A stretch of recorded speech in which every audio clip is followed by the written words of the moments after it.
शिंदेची गरज संपली असं दिसतंय आणि या शिंदेना संपवून उद्या नवीन उदय पुढे येईल असं विजय वडेट्टीवार यांनी म्हटलंय।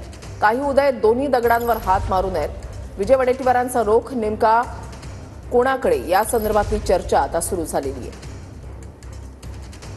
शिंदे साहेबांची गरज संपली का आणि त्यांना कदाचित ते बाजूला व्हावेत आणि मला भीती वाटते, मी एक पुन्हा पुढचं स्टेटमेंट करतोय की आता उद्धवजींना संपवून शिंदेजींना आणलं, शिंदेजींना संपवून उद्या नवीन एक उदय पुढे येईल। तो उदय कुठला असेल त्याला पुढे आणण्याचा प्रयत्न होईल। ही सुद्धा स्थिती महाराष्ट्रात येईल शिवसेनेच्या बाबतीत। उदय सामंत म्हणायचंय का तुम्हाला? मला वाटतं की उद्याचा शिवसेनेचा नवा उदय तिसरा तो तुम्हाला दिसेल, ही शक्यता सुद्धा नाकारता येत नाही। कारण काही उदय दोनही डग्यावर हात मारू नये आणि बरोबर संबंध इतके सुंदर करून ठेवलेले आहे ते उदयासाठीच आहे। शिंदे साहेबांची गरज संपली का आणि त्यांना कदाचित ते बाजूला व्हावेत आणि मला भीती वाटते, मी एक पुन्हा पुढचं स्टेटमेंट करतोय की आता उद्धवजींना संपवून शिंदेजींना आणलं, शिंदेजींना संपवून उद्या नवीन एक उदय पुढे येईल।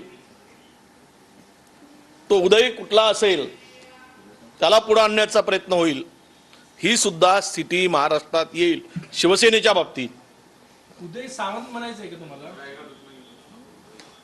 मला वाटतं की उद्याचा शिवसेनेचा नवा उदय तिसरा तो तुम्हाला दिसेल, ही शक्यता सुद्धा नाकारता येत नाही। कारण काही उदय दोनही डग्यावर हात मारू नये आणि बरोबर संबंध इतके सुंदर करून ठेवलेले आहे ते उदयासाठीच आहे। ठाकरे गटाच्या नेत्या सुषमा अंधारे आपल्यासोबत जोडल्या गेलेल्या आहेत। अंधारेजी, स्वागत आहे तुमचं TV9 मराठीमध्ये। विजय वडेट्टीवारांच्या या वक्तव्याकडे तुम्ही कसं पाहता? मला असं वाटतं वडेट्टीवार जे बोलले हे खूप म्हणजे आज नाही तर गेली वर्षभरापासून ज्या पद्धतीने उदय सामंतांनी स्वतःचे रिलेशन अगदी स्मूथ करून ठेवलेले आहेत आणि तसेही उदय सामंत कोणत्याच पक्षाचे नाहीत। म्हणजे कधी ते शिवसेनेत असतात, कधी ते राष्ट्रवादीत असतात, कधी ते पुन्हा शिवसेनेत, पुन्हा शिंदे गटाकडे। त्यामुळे त्यांच्यासाठी पुन्हा भाजपकडे जाणं ही काही फार मोठी गोष्ट नाहीये। त्यातली त्या ज्या पद्धतीने एकनाथ शिंदे वेगवेगळी दबावतंत्र वापरतायत, परंतु त्या दबावतंत्राचा काही फारसा उपयोगच होत नाहीये।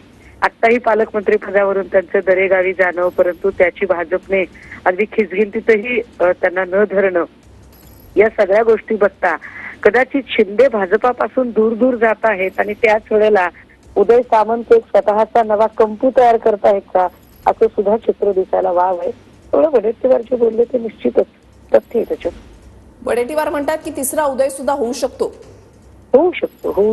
अगदीच त्या पद्धतीची नक्की चित्र। पण एक आहे की जे म्हणजे शिंदेंना जे जमलं तितके आमदार उदय सामंत स्वतः सोबत जोडू शकतील का हाही संशोधनाचा मुद्दा असेल। परंतु उदय सामंतांच्या व्यक्तिगत बद्दल जर बोलायचं झालं तर उदय सामंत काहीही करू शकतात। उदय सामंत यांची फडणवीसांसोबतची जवळीक आणि त्यावरूनच या चर्चा सुरू झालेल्या आहेत किंवा वडेट्टीवारांनी असं विधान केलेलं असावं असं म्हणायचं का?